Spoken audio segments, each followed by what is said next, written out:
Hi guys, welcome to Anushala by Anushri. From today onwards, we are going to start with the geography of class 9th. हमने 9th standard में तीनों subjects के first chapter को cover कर लिया है. Now it's the turn off geography. First of all, geography के chapters में जाने से पहले ये समझ लेते हैं कि ज्योग्राफी है क्या और हम उसको क्यों पढ़ रहे हैं. ठीक है. Geography is a subject in which we study about Earth. Geo in geography itself means Earth. मतलब ज्योग्राफी एक ऐसा सब्जेक्ट है जो कंप्लीटली आपको अर्थ के बारे में इंफॉर्मेशन दे रहा है. अर्थ के बारे में क्या इंफॉर्मेशन जरूरी है? अर्थ कैसा प्लैनेट है, अर्थ के एक्सटीरियर और अर्थ के इंटीरियर में क्या है, अर्थ के आसपास एटमॉस्फेयर है, फिर अर्थ के ऊपर क्या चीजें पॉसिबल है, लाइफ कैसे पॉसिबल हो रही है, कौन कौन से रिसोर्सेज मिल रहे हैं, है ना, अर्थ के ऊपर कितने कॉन्टिनेंट्स हैं, कितना पार्ट उसका वाटर है, ये सब जानना जरूरी है. क्यों जरूरी है? क्योंकि हम अर्थ पे रहते हैं, है ना. अभी हम देखते हैं कि अगर चंद्रयान जा रहा है, अगर मंगलयान जा रहा है, तो इनका मतलब क्या है, हम दूसरे प्लैनेट्स पर या सैटेलाइट्स पर जाकर उनके बारे में इंफॉर्मेशन ढूंढने की कोशिश कर रहे हैं. तो वो तो दूसरे हैं ना, लेकिन जिस प्लैनेट पर हम रह रहे हैं हमें उसके बारे में इंफॉर्मेशन होनी चाहिए ताकि उसके रिसोर्सेज का और उस पर अवेलेबल हर वो चीज जो हम यूज कर सकते हैं उसका एक जुडिशियस यूज कर सके और उसको प्रोटेक्ट भी कर सके. Right, that is why it is important to study geography. Now 9th standard of geography is a bit different. यहाँ पर आपको इंडिया के बारे में बताया जा रहा है ना. इंडिया के बारे में, इंडिया के फिजिकल फीचर्स, ठीक है, फिर इंडिया में कौन कौन से रिसोर्सेज मिलेंगे, इंडिया की लोकेशन क्या है, इंडिया की साइज क्या है, ये सारी चीज़ों के बारे में यहाँ पर हमको इन्फॉर्मेशन दी जाएगी. First chapter is about India, size and location. यहाँ पर हम देख रहे हैं कि इंडिया की लोकेशन क्या है.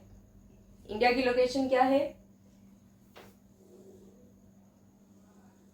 This is earth. ठीक है. अब अर्थ थोड़ी सी गड़बड़ बन गई है लेकिन मान लेते, ठीक है. अर्थ एक जियोइड शेप में है जो कि साइड से, दोनों तरफ से थोड़ी सी बल्जी है और नॉर्थ और साउथ पोल से थोड़ी सी फ्लैट है. नाउ इस अर्थ पे 7 कॉन्टिनेंट्स हैं और बाकी waters in the form of oceans, है ना. जो 7 कॉन्टिनेंट है उसमें से यहाँ पर एक कॉन्टिनेंट है जिसका नाम है एशिया. अच्छा, एक चीज और देखनी जरूरी है कि ज्योग्राफी पढ़ने का सही तरीका क्या है. टेक्स्ट बुक के साथ साथ आप हमेशा एटलस का भी यूज करें. एटलस क्या है? It is a book of maps. उसमें बहुत अलग अलग पर्सपेक्टिव से आपको मैप्स प्रोवाइड किए गए हैं जिनकी मदद से एक विजुअलाइजेशन पॉसिबल है ना. अगर मैं आपको इस तरीके से बता रही हूँ कि हमारी एक अर्थ है जिसमें 7 कॉन्टिनेंट्स, तो ये चीज आप एक फैक्ट की तरह याद करोगे, है ना. लेकिन अगर आपके पास ये विजुअलाइजेशन है कि हमने एक सर्कल बनाया जिसको हम अर्थ मान रहे हैं, अब हम इसमें 7 कॉन्टिनेंट्स को लोकेट करेंगे, नॉट एग्जैक्टली लेकिन एक रफ विजुअलाइजेशन के लिए जरूरी है. कैसे? यहाँ पर एशिया है ना, एशिया से ही पास जुड़ा हुआ क्या है आपका? यूरोप. ठीक है. यहाँ पर नीचे ऑस्ट्रेलिया है, यहाँ पर अफ्रीका है, फिर यहाँ पर है आपका नॉर्थ अमेरिका, यहाँ पर है आपका south America. 1 2 3 4 5 6 and this Antarctica is 7. जब आप वर्ल्ड मैप खोलकर देखोगे एटलस में तो ऑब्वियस सी बात है कि आपको बहुत ही प्रॉपर मैप मिलेगा, लेकिन एक रफ विजुअलाइजेशन के लिए दिस इज वेरी गुड. क्यों? क्योंकि अब हमको कॉन्टिनेंट्स की लोकेशन याद हो जाएगी, है ना. लोकेशन से याद करने का बच्चे पूछते हैं कि मैम मैप कैसे याद किया जा सकता है, मैप में तो कितनी सारी इंफॉर्मेशन होती है. कौन कह रहे हैं कि आप सारी इंफॉर्मेशन को याद करिए? बेसिक से याद करना शुरू कीजिए ना. बेसिक क्या है? अर्थ का बेसिक तो हम सबसे पहले कोई भी मैप के लिए यही देखेंगे, लैंड पार्ट कहाँ पर है. लैंड पार्ट का सबसे बड़ा जो पर्सपेक्टिव है वो क्या हो सकता है? कॉन्टिनेंट. तो कॉन्टिनेंट की लोकेशन से याद करो. बार बार इस रफ मैप को बनाकर देखो कि एशिया कहाँ पर हो सकता है ना, यूरोप कहाँ पर है. रफ डायग्राम्स हमेशा आपके विजुअलाइजेशन को स्ट्रॉन्ग बनाएंगे. राइट. तो हमको कौन सा कॉन्टिनेंट देखना है? Asia. Asia is the largest continent among the 7 continents, जिनमें से 1 2 3 4 5 एंड 6, इन 6 कॉन्टिनेंट्स पर ह्यूमन सेटलमेंट है. 7th continent which is Antarctica, it is covered by snow, और यहाँ पर ह्यूमन सेटलमेंट सिर्फ और सिर्फ रिसर्च के लिए पॉसिबल है. Why? Because it is covered by snow. बहुत सारी कंट्रीज यहाँ पर अपने रिसर्च सेंटर खोल के रखे हैं जहाँ पर लोग जाकर अंटार्कटिका के बारे में इंफॉर्मेशन गेन करने की कोशिश कर रहे हैं. नाउ टॉकिंग अबाउट एशिया, हमने देखा this is the largest among all the continents. Asia की एक कंट्री है इंडिया, जिसमें हम रहते हैं. ठीक है, हमने शुरू किया था अर्थ से हम कहाँ गए? कॉन्टिनेंट्स पे, और कॉन्टिनेंट से कहाँ आए हम? इंडिया पर. अब अगर हम इंडिया की लोकेशन की बात करते हैं तो India is located in the northern hemisphere. अब नॉर्दर्न हेमिस्फीयर क्या है? Northern hemisphere, if this is your earth, तो अर्थ को हमने अपनी समझ के लिए, अपनी अंडरस्टैंडिंग के लिए हमने अर्थ के ऊपर बनाई है कुछ इमेजिनरी लाइंस. ठीक है, इमेजिनरी मतलब they are not in reality. हमने अर्थ के ऊपर कुछ लाइंस बनाई, हॉरिजॉन्टल एंड वर्टिकल, अपनी सहूलियत के लिए, अपनी अंडरस्टैंडिंग के लिए, ताकि हम किसी भी जगह को, किसी भी प्लेस को एग्जैक्टली लोकेट कर पाए. और इन इमेजिनरी लाइंस को हमने नाम दिया है लैटिट्यूड्स एंड लॉन्गिट्यूड्स. जो इस तरीके से हैं हॉरिजॉन्टली, इनको बोलते हैं लैटिट्यूड, और जो इस तरीके से हैं वर्टिकल, इनको बोलेंगे लॉन्गिट्यूड. ठीक है, अभी देखो लैटिट्यूड्स और लॉन्गिट्यूड्स दोनों ही इमेजिनरी लाइंस हैं on the surface of the earth. तो हमने जो सबसे बड़ी लैटिट्यूड बनाई which goes from the centre of the earth, इसको हमने नाम दिया है 0 डिग्री इक्वेटर. इसका नाम क्या है? 0 डिग्री इक्वेटर. बेहद ही बेसिक है, ये आपको 5th 6th स्टैंडर्ड में पढ़ाया जाता है. लेकिन मैं क्यों पढ़ा रही हूँ यहाँ पर? क्योंकि मैं ये मान के चल रही हूँ कि मैं ज्योग्राफी आपको बिल्कुल बेसिक से पढ़ा रही हूँ. दैट इज वाई हम इतने छोटे लेवल से भी इसको पढ़ रहे हैं. ठीक है, देखो ये होगी आपकी 0 डिग्री इक्वेटर. फिर 23.5 degree north, 23.5 degree south, 66.5 degree south, 66.5 degree north. ये 5 मेन लैटिट्यूड्स हैं. इनके अलावा भी लैटिट्यूड्स हैं, लेकिन हम ये 5 को क्यों पढ़ते हैं? क्योंकि ये सिग्निफिकेंट है ना. इसको बोलेंगे आर्कटिक सर्कल, इसको बोलेंगे Antarctic circle. This is tropic of Capricorn and this is tropic of Cancer and this is equator. Equator जो है वो अर्थ को 2 बराबर पार्ट्स में डिवाइड कर रही है. इक्वेटर जो है वो अर्थ के बिल्कुल सेंटर से जाती है, इसलिए अर्थ के 2 बराबर हिस्से करती है. ऊपर वाले हिस्से को बोलेंगे नॉर्दर्न हेमिस्फीयर और नीचे वाले हिस्से को बोलेंगे सदर्न हेमिस्फीयर. ठीक है, स्फीयर का आधा है ना, दैट्स व्हाई इसको बोल रहे हैं हेमिस्फीयर. ये वाला जो डायरेक्शन है this is north, so this will B south. North के हमेशा राइट हैंड तरफ, याद रखने का तरीका क्या है? This is the east and this is west. याद रखने का तरीका क्या है कि जहां पर भी, जिस तरफ आप फेस करके खड़े हो, और अगर आपके सामने नॉर्थ है तो आपका जो राइट हैंड होगा उस तरफ होगा आपका ईस्ट डायरेक्शन, है ना. जनरली हम क्या करते हैं, नॉर्थ और साउथ पहचान लेते हैं, लेकिन ईस्ट और वेस्ट में कंफ्यूज होते हैं, है ना. तो नॉर्थ का जो ईस्ट राइट हैंड तरफ होगा that will be your east direction. तो ये नॉर्दर्न हेमिस्फीयर क्योंकि ये नॉर्थ डायरेक्शन में, and this will B southern hemisphere because it is in the southern direction. तो हमने देखा India lies in the northern hemisphere, मतलब कि इंडिया इस हिस्से में है. चलो, अब ये आपने लैटिट्यूड्स के नाम पढ़े होंगे, उनकी डिग्रीज पढ़ी होंगी, लेकिन हो सकता है कि आपने एक कंसेप्ट ना पढ़ा हो. कंसेप्ट है ये डिग्री का. ये डिग्री है क्या और ये क्यों है ना. हमने लैटिट्यूड, हमें क्या लग रहा है, हमने सीधी सीधी लाइन खींच दी, तो डिग्री कहां से आई? इसका कंसेप्ट है एंगल में. ठीक है, अर्थ के सेंटर से जो हम एंगल बना रहे हैं इन लाइंस पर, वो एक्चुअली ये डिग्री का मेजरमेंट है ना. छोटी क्लासेस में क्या करते हैं, जब आपको कंसेप्ट पढ़ाने की कोशिश करते हैं तो वहां पर आपको ये चीज़ों के बारे में सिर्फ इन्फॉर्मेशन दे दी जाती है कि ये इतनी लैटिट्यूड्स हैं, इनकी डिग्रीज आपको याद करनी है। क्यों? क्योंकि उस एज में आप बेसिक कंसेप्ट समझने की हालत में नहीं रहते। लेकिन जब आप बड़े होते हैं तब भी हम यही चीज़ को बस याद रखे रहते हैं, हम उसके पीछे का लॉजिक नहीं समझते, राइट। तो यहाँ पर हम समझेंगे लॉजिक, ये डिग्री का क्या है ना। You must have seen that protractor. Protractor एक इस तरीके का इंस्ट्रूमेंट होता है जिसको रख के हम एंगल्स को मेजर करते हैं, ठीक है। उस प्रोटेक्टर को अगर मैं यहाँ पर अर्थ के सेंटर में रखूं, ठीक है, अगर इधर मैं प्रोटेक्टर को रखती हूँ और यहां से मैं एंगल मेजर करने की कोशिश करती हूँ, तो ये जो सीधा सीधा एंगल आएगा this will be 90 degree angle, है ना। ये बन जाएगा एक 90 degree angle. This is your 90 degree north. 90 degree north is north pole, 90 degree south is south pole. यहां से अगर मैं एक एंगल बनाऊं ऐसे, ठीक है, अभी आप भूल जाइए कि ये ट्रॉपिक ऑफ कैंसर यहां पर है। यहां से अगर मैंने एक 23.5 डिग्री नॉर्थ का एंगल बनाया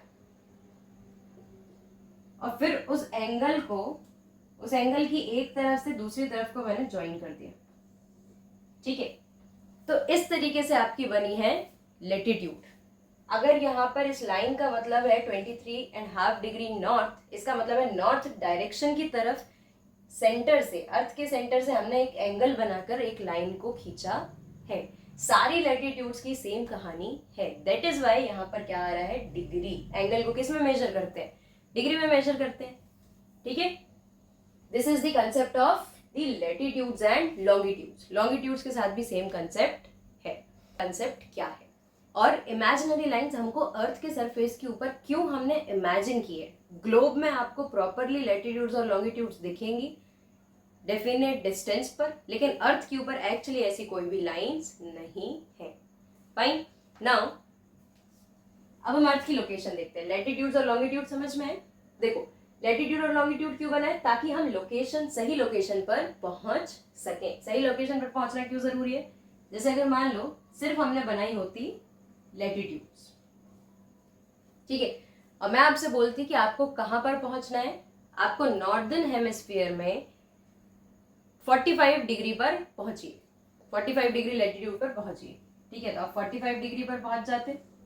अब 45 डिग्री अगर मान लो यहाँ पर पहुंच रही है, ठीक है, this is 23.5 and this is 66। मान लेते हैं 45 अगर यहाँ पर, तो आप 45 डिग्री पे पहुंच गए नॉर्थ डायरेक्शन में। लेकिन अब 45 डिग्री ये पूरी लाइन है, ये लैटिट्यूड पूरी 45 डिग्री की है। अब अगर लॉन्गिट्यूड्स नहीं होंगी, है ना, तो हम ये नहीं तय कर पाएंगे कि 45 डिग्री लैटिट्यूड पर हमें कहाँ जाना है एग्जैक्टली। लेकिन लॉन्गिट्यूड्स के होने से क्या होता है, जब हम लॉन्गिट्यूड्स के कोऑर्डिनेट्स देखेंगे, इनको बोलेंगे कोऑर्डिनेट्स, है ना। ये जो आपको एग्जैक्ट लोकेशन बता रहे हैं इसको बोलेंगे हम कोऑर्डिनेट्स।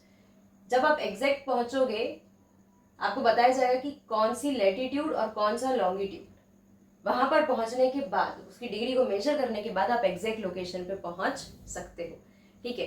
तो यहाँ पर मैंने आपको दिए हैं कोऑर्डिनेट्स ऑफ इंडिया, है ना। अगर आप एटलस में देखते हैं तो आप ये कोऑर्डिनेट्स को यूज करके एग्जैक्ट लोकेशन ऑफ इंडिया पर पहुंच सकते हैं, है ना। हम देखेंगे यहाँ पर क्या है exact location, 8 degree 4 minutes north. अब ये क्वेश्चन आना चाहिए कि ठीक है, डिग्री तो समझ में आ गया कि एंगल है, ये क्या है, व्हाट इज दिस साइन, इसको बोलते हैं मिनट, ठीक है। पढ़ेंगे कैसे, 8 डिग्री 4 मिनट्स नॉर्थ। मिनट्स क्या है, मिनट्स डिग्री का ही एक मेजरमेंट है ना। एग्जैक्ट लोकेशन पे पहुंचने के लिए हम क्या कर रहे हैं, डिग्री के साथ साथ मिनट्स का भी यूज कर रहे हैं। ट्रॉपिक ऑफ कैंसर जो है 23.5 डिग्री नॉर्थ, ये इंडिया को ऑलमोस्ट 2 इक्वल पार्ट्स में डिवाइड कर रही है। तो अगर ये ट्रॉपिक ऑफ कैंसर है तो ये क्या करेगी, इस तरीके से इंडिया इसके ऊपर है, ठीक है। थोड़ा सा गंदा बना है, see you have to bear with the diagrams, क्योंकि पॉसिबल नहीं है कि मैं व्हाइट बोर्ड पर एकदम प्रॉपर डायग्राम बना सकूं, है ना। तो समझ लो कि अगर ये इंडिया जैसा दिख रहा है तो ये इंडिया है, ठीक। अब देखो, ट्रॉपिक ऑफ कैंसर इंडिया को ऑलमोस्ट 2 इक्वल पार्ट्स में डिवाइड कर रही है। तो हम इसके कोऑर्डिनेट्स कैसे देख पाएंगे? 8 डिग्री 4 मिनट्स नॉर्थ, ये 0 है, 0 से 90 पहुंच रहा है, मतलब असेंडिंग ऑर्डर कहाँ जा रहा है? ऊपर की तरफ इन नॉर्दर्न हेमिस्फीयर। और नीचे वाले में क्या होगा? ये 0 से यहाँ जा रहा है 90 डिग्री तक, है ना। 23 के बाद 66 फिर 90, ठीक है। तो असेंडिंग ऑर्डर कैसे चलेगा सदर्न हेमिस्फीयर में? डाउनवर्ड्स। तो यहाँ पर अगर 8 डिग्री 4 मिनट नॉर्थ बोला है तो 0 से शुरू करो, 0 से जहां आप 8 डिग्री पे पहुंचोगे वहां से इंडिया शुरू होगा, ठीक है। और कहां तक जाएगा? 37 डिग्री 6 मिनट नॉर्थ, ये 23 हो गया, और ऊपर जाएंगे, यहाँ कहीं 37 डिग्री है।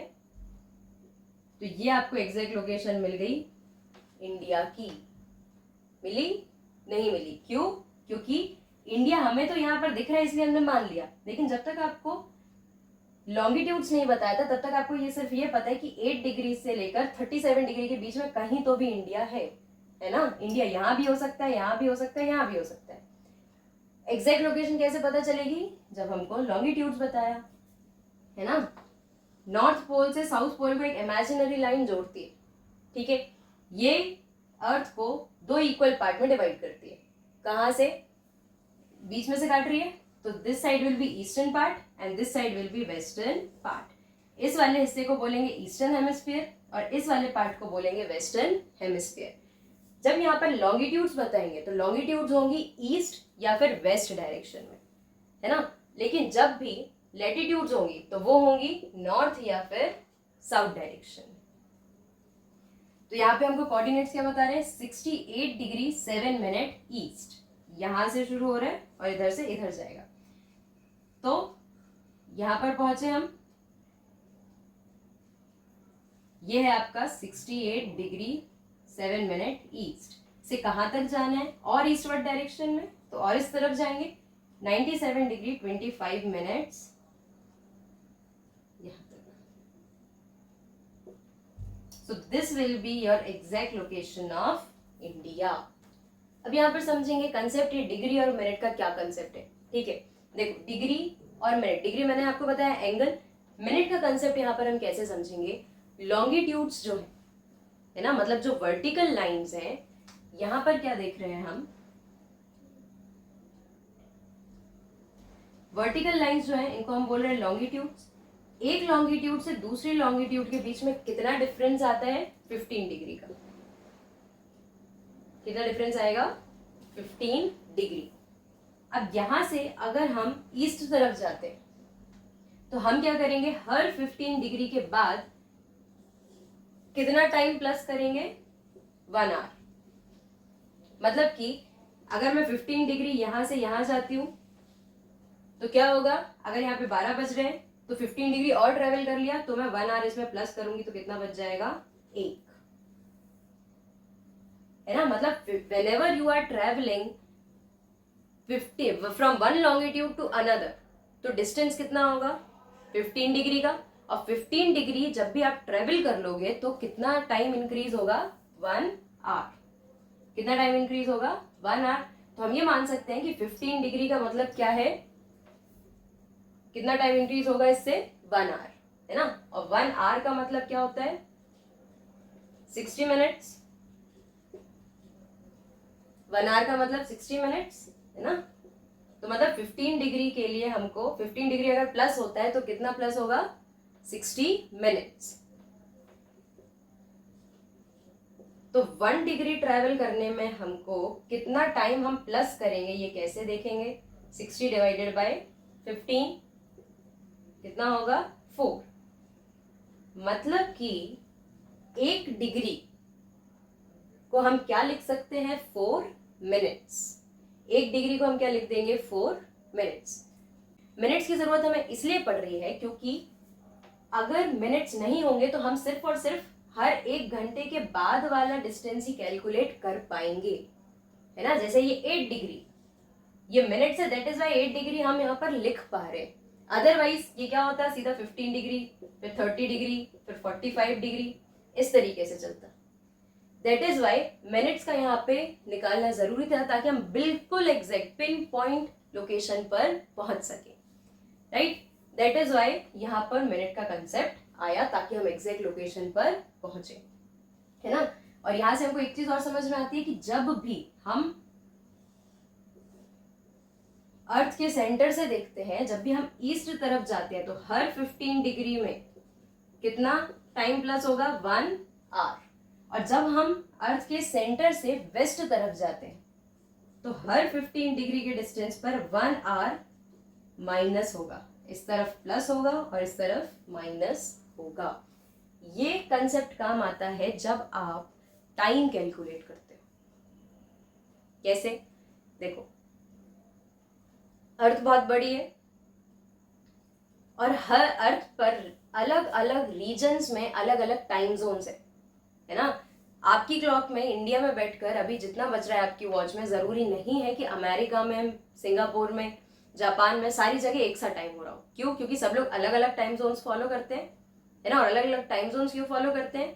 क्योंकि earth is rotating on its axis, और अर्थ के रोटेशन के कारण यहाँ पर डे और नाइट का कंसेप्ट आता है, ठीक है। यहां पर अर्थ है और यहां पर दिस इज सन।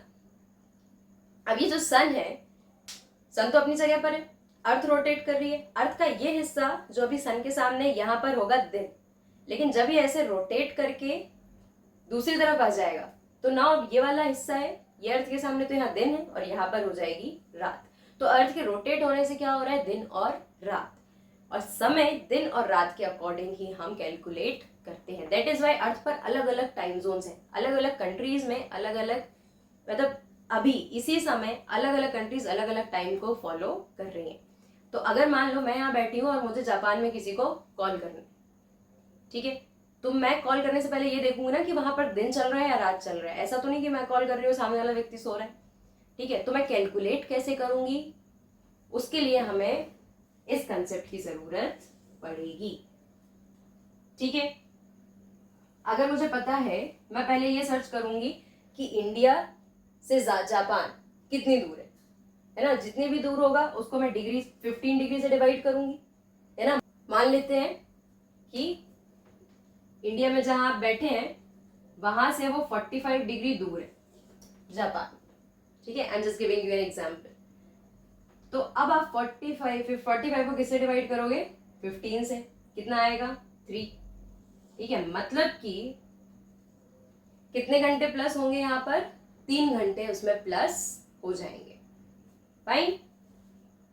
तो हर 15 डिग्री ईस्टवर्ड ट्रैवल करने पर 1 घंटा प्लस होगा। मतलब कि इंडिया से ईस्ट तरफ की जो कंट्री है वो आपके टाइम से आगे चल रही है, और इंडिया से जो वेस्ट तरफ कंट्रीज है वो इंडिया के टाइम से पीछे चल रही है। क्यों? क्योंकि जो अर्थ है वो रोटेट हो रही है। So this is the concept of day and night, this is the concept of this calculation of time as well as the calculation of degree and minutes. थोड़ा सा कॉम्प्लेक्स है, एक बार में नहीं समझ आया तो आप 1-2 बार और वीडियो को आराम से देखिए, है ना। खुद से ऐसे इक्वेशंस बना के सॉल्व करने की कोशिश कीजिए, तो कंसेप्ट बैठ जाएगा दिमाग में, है ना। बेटर है, रटने से अच्छा है कि हम चीजों को समझ लें। That is why I am giving you this much long explanation. तो हमने इंडिया की लोकेशन देख ली, ट्रॉपिक ऑफ कैंसर देख लिया, इंडिया की साइज देख लेते हैं।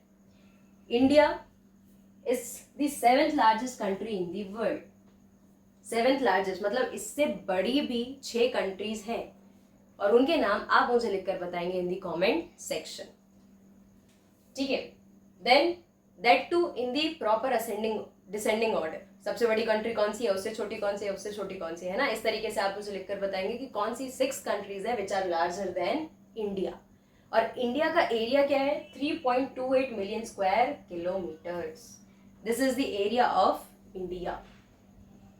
अब ये देखना पड़ेगा कि इंडिया का ये जो एरिया है इसमें कौन कौन सी चीजें इंक्लूडेड है। फर्स्ट ऑफ ऑल द पूरा मेनलैंड इंडिया जितना आप देख सकते हैं, दैट इज इंक्लूडेड। सारे स्टेट, सारी यूनियन टेरिटरी, सब कुछ इस एरिया में इंक्लूडेड है ना। फिजिकल फीचर्स इसमें इंक्लूडेड है।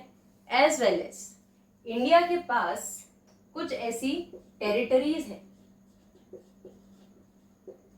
जो इंडिया के मेन लैंड में इंक्लूडेड नहीं है, जैसे कि 2 island groups, Lakshadweep islands and Andaman and Nicobar islands. ये दोनों आपको देखने में कहाँ दिखेंगे, पेनिनसुलर इंडिया से थोड़ा सा दूर। इस तरफ होंगे आपके अंडमान एंड निकोबार आइलैंड्स और इस तरफ है आपके लक्षद्वीप आइलैंड्स। मेनलैंड इंडिया से दोनों दूर है, but these are the territories of Indian country. तो जब हम ये एरिया कैलकुलेट कर रहे हैं तो उसमें इसका एरिया प्लस इन दोनों का एरिया भी सम अप किया गया है। ठीक है, तो Andaman and Nicobar, these Andaman and Nicobar as well as Lakshadweep group of islands, ये किसमें इंक्लूडेड है, आपके इंडिया में ही इंक्लूडेड है। तो एरिया कैलकुलेट करेंगे उसमें भी इन दोनों का एरिया प्लस होकर ही बताएगा। Fine, so I guess this is it for today, क्योंकि कंसेप्ट थोड़े से ज्यादा हो गए। So I hope I made it clear to you. If you have any doubt, do ask me in the comment section and don't forget to like, comment, share and subscribe. Thank you.